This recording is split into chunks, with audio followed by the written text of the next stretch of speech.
Okay mga kababayan, Chris Ulo po at welcome po rito sa ating YouTube channel. Okay mga kababayan, pag-usapan ho natin itong nagdaang proclamation rally ho ng PDP Laban. At itong ano ba to? Team Suka. Team Suka ho mga kababayan, sa pangunguna ho ni Digong. Ang dati ho natin presidente ng Pilipinas. Dati ho natin presidente sa kasamaang palad. Na kung saan may ibinulgar ho etong si Atty. Larry Gadon, kung saan nakakaawa raw ho itong PDP Laban at itong mga grupo ni Digong na Team Suka, itong mga hawak niyang ini-endorso niyang mga tatakbong senador ngayon paparating na halalan, na kung saan nagtataka ito si Atty. Larry Gadon kung bakit ang proclamation rally nila parang ginawa lang yata sa isang kwarto yata ng hotel, ganun lang kaliit. Parang kwarto lang yata ng Sogo. Pakinggan nyo to mga kababayan, kasi yung unang ginawang proclamation rally ng alyansang Bagong Pilipinas ni Pangulong Bongbong Marcos, ginanap sa sa field. Kumbaga malawak na lugar. 'Di ba? Itong proclamation rally ng PDP Laban sa pangunguna ni Digong at kasama niya yung mga tuta niya, mga itinatakbo, ini-endorso niya senador, parang sa kwarto nga lang. Ha? Pakinggan niyo 'to mga kababayan.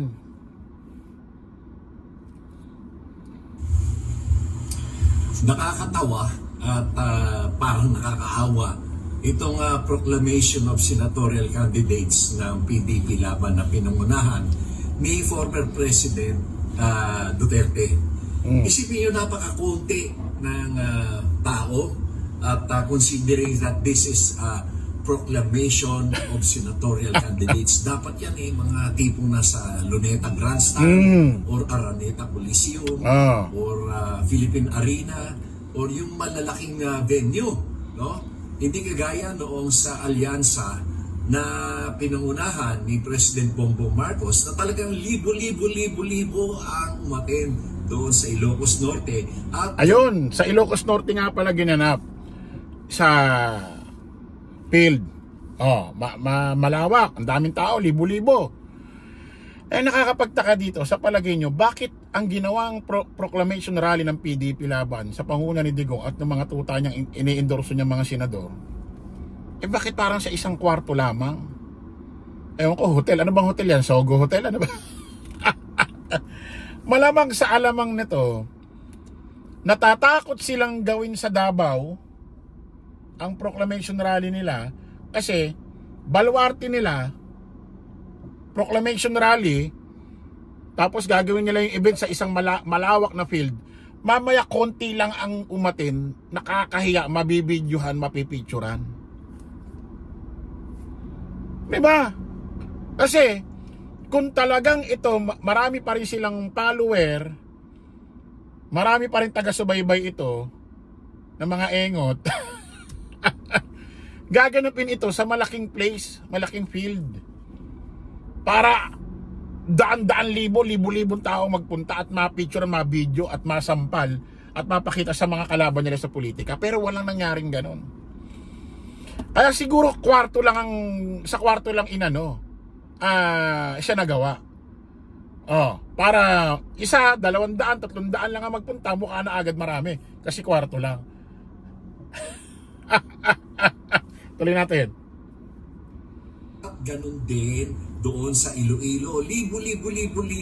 Itong kila Duterte, 100 lang. Wala pa 300, baka 100 plus lang. At karamihan dyan ay mga paid vloggers at mga supporters na sila lang rin. This will reflect also why maisog rallies in all the parts of the country. Yung lahat ng mga maisog rallies nila ay kunting-kunti lang umaatin. Kasi nga, wala. Ayun nga, sakto yung analyze dito ni Atty. Larry Gadon. Palakpakan natin si Atty. Larry Gadon. Natatakot sila gawin sa malaking area, malaking field, ang proclamation rally ng PDP Laban sa pangunguna ni Digong at mga kasama niyang tuta niyang senador na ini-endorse niya. Kasi baka konti lang ang magpunta nga, mabidyohan, mapicturean, tapos maipopost sa social media. Eh di nakakahiya sa kanila. Kasi nga isipin nyo, maisog rally nga lang eh. Oh, hindi pa ganun karami. Kung hindi pa sasalihan, hindi pa pupuntahan ng mga taga KOJC. Walang taong pupunta dyan, sobrang kaunti lang. Magmula nung nag-post ang SMNI, pahayag ang KOJC na mga rally, maisog rally, hindi na raw makikipag-cooperate or hindi na sasali ang KOJC. Magmula nung sinabi ng KOJC, wala na naging maisog rally. Eh bakit nga magkakaroon pa ng maisog rally? Saan pa sila kukuha ng tao? Eh yung mga taga KOJC hindi na makikisalamuha. Kasi yung mga nagmaisog rally, mga taga KOJC lang din. Eh kita mo, magmula nung sinabi na ang KOJC hindi na sasali sa kahit anong maisog rally, makisalamuha. Tignan mo yung ginawa niya lang araw-araw EDSA People Power kuno doon sa EDSA Shrine. Na wala naman sila sa harap ng EDSA Shrine. Lagi nandoon sa harap ng Robinson Mall. Ilang araw sila doon, mas marami pa ang vlogger doon sa mga nagpupuntang tao. Yung mga tao doon, daan-daan, libo-libo ang dumadaan doon mula umaga hanggang 24 hours, maraming dumadaan tao doon kasi maraming nagtatrabaho. Walang nakikisalamuha sa kanila. Minsan may tumitigil siguro para makachicha, tapos pagkachicha, alis na. Alin natin. Wala naman talagang suporta, walang tao ang mga Duterte.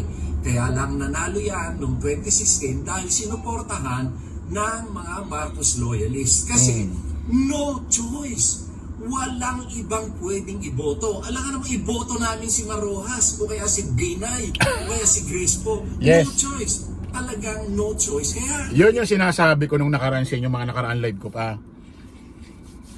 Eto si Digong, kaya lang nanalo ito noong 2016. Ang goal walang manalong dilaw. Dahil sumama ang image dahil kay Pinoy. Pero ngayon no against ako sa dilaw ha. Sinasabi lang natin yung makatotohanan noong nakaraan. Ang goal noon walang manalong dilaw. Kailangan pula. Wala namang Marcos noon na na tatakbo sa pagka-presidente, di ba? Vice presidente. No choice sila eh. Kaya ang pinili nila si Digong. Tapos nakapangako pa na pag nanalo siya, si dating Ferdinand Marcos Sr., ililibing niya sa libingan ng mga bayani. Libingan ng mga boys. Libingan ng mga boys. Sabi ko, sorry, ililibing sa libingan ng mga bayani. So narinig ng Luzon, Visayas, Mindanao yung pangako na yun. Alam mo, milyon-milyon ang nakuha niyang boto doon sa salita na yon. Kaya nagpanalo talaga dyan mga pula loyalista. Wala naman talaga si Digong eh. Saan ba galing yan? Doon lang naman din sa Davao yan na kaya naman naman sumikat yan na medyo na pangalan na may video nagpakain ng papel doon sa tao. Doon lang naman yan eh. Napilitan lang kami iboto si Duterte, pero hindi nangangahulugan na kanya talaga yung boto. Okay, ngayon, ganito, noong 2016, noong 2021 pala, ay nagpa-survey ang Malacanang at inutusan ang mga congressman na mag-conduct ng mga internal surveys. At doon, ay ang lumabas na number 1 na malayo ang percentage ay si BBM. Ang number 2 ay si Leni. Number 3 si Isko. Number 4 lang si Sara. Kaya nga hindi siya nag-decide na tumakbo. Correct. Kasi nag-mayor. Hindi tumakbo si Vice President Inday Sara ng pagka-presidente ng 2022 kasi alam niyang wala siyang ikakapanalo kay Pangulong Bongbong. At kapag nangyari yon, wala sa pamilya nila ang may posisyon sa national. Wala. Kaya nga ito planado lahat eh. Magba-vice president, sisiraan si Pangulong Bongbong Marcos, iuupo nila si VP Inday Sara, gagayahin nila yung kay Gloria at kay Erap. Pag nakadalawang taon na, sa konstitusyon kasi pwede palitan ng presidente pag nakadalawang taon na. Pipilitin nilang masira si Pangulong Bongbong, yun ang ginagawa nila ngayon, pero hindi nila mapaupo. Ay, hindi nila mapaalis. Kung mapaalis nila, sasakupin ni VP Inday Sara Duterte yung 4 na taon na naiwan ni Pangulong Bongbong. At 2028, pipilitin nilang manalo, naka-10 taong upo si VP Inday Sara Duterte. Tulad ng ginawa ni Gloria Macapagal Arroyo style kay Erap. Yung 10 taong iuupo ni VP Inday Sara na, sapat na yun para maproteksyonan niya ang bakuran ng Duterte camp. Maproteksyonan niya ang tatay niya sa ICC issue. Maproteksyonan niya sa warrant. At iba't iba pang mga ginagawa nila.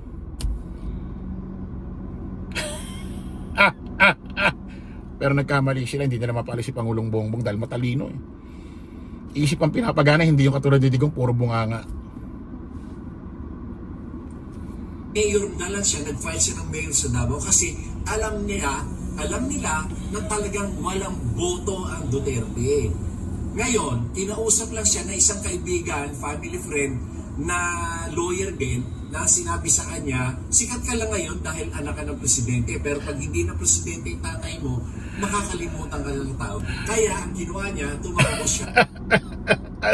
Ang sakit naman nun. Kaya sabi ko sa inyo mga kababayan eh, itong Duterte camp, itong grupo ng mga DD shit, parang isang tulay lang ito na marami ng bitak-bitak, marami ng crack, marami ng sira.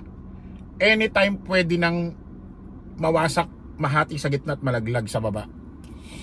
Ganyan ang grupo ng mga DD shit. Kaya lang yung tulay na DD shit na yan nagmimistulang magkadikit pa at nadadaanan pa ng sasakyan. Si Digong ang nagmimistulang pandikit para yung tulay na yan hindi pa malaglag, mabiyak, mahati at malaglag sa baba.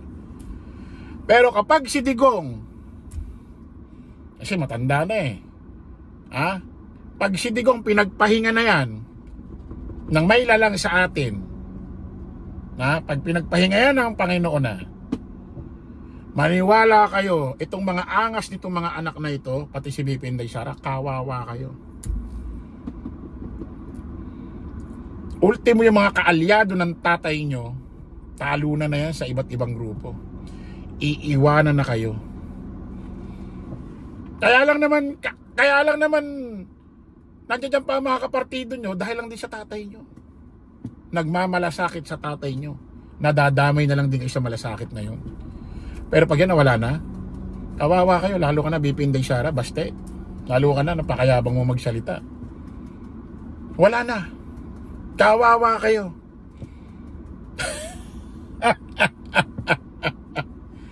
Wala na.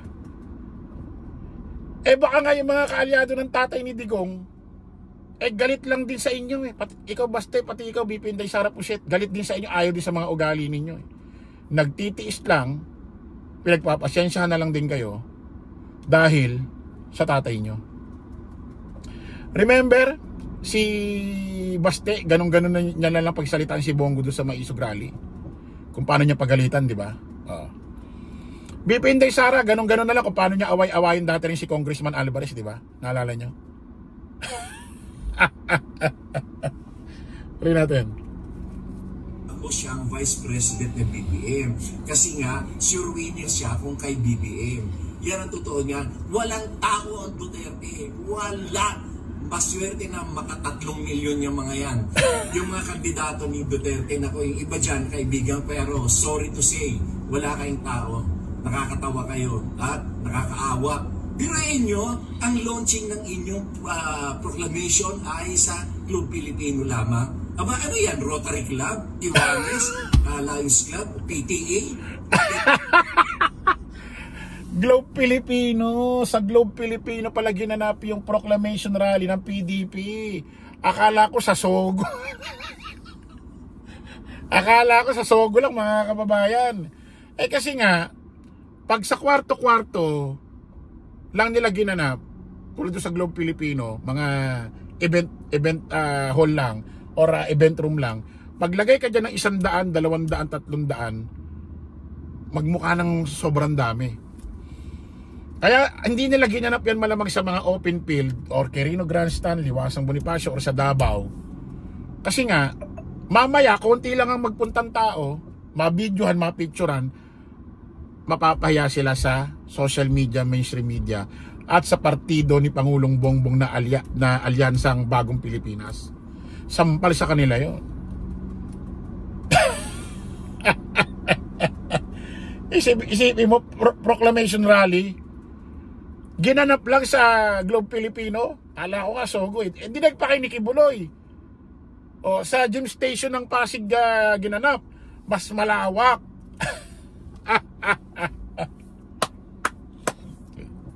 Okay mga kababayan, kita-kita ulit tayo sa panibagong live, panibagong vlog. Paalam po pa samantala ang inyong lingkod, Dos Crisulo. Lagi natin tatandaan, don't follow the majority, follow the right way mga kababayan. Maraming salamat po. Kita-kita tayo ulit. Bye-bye.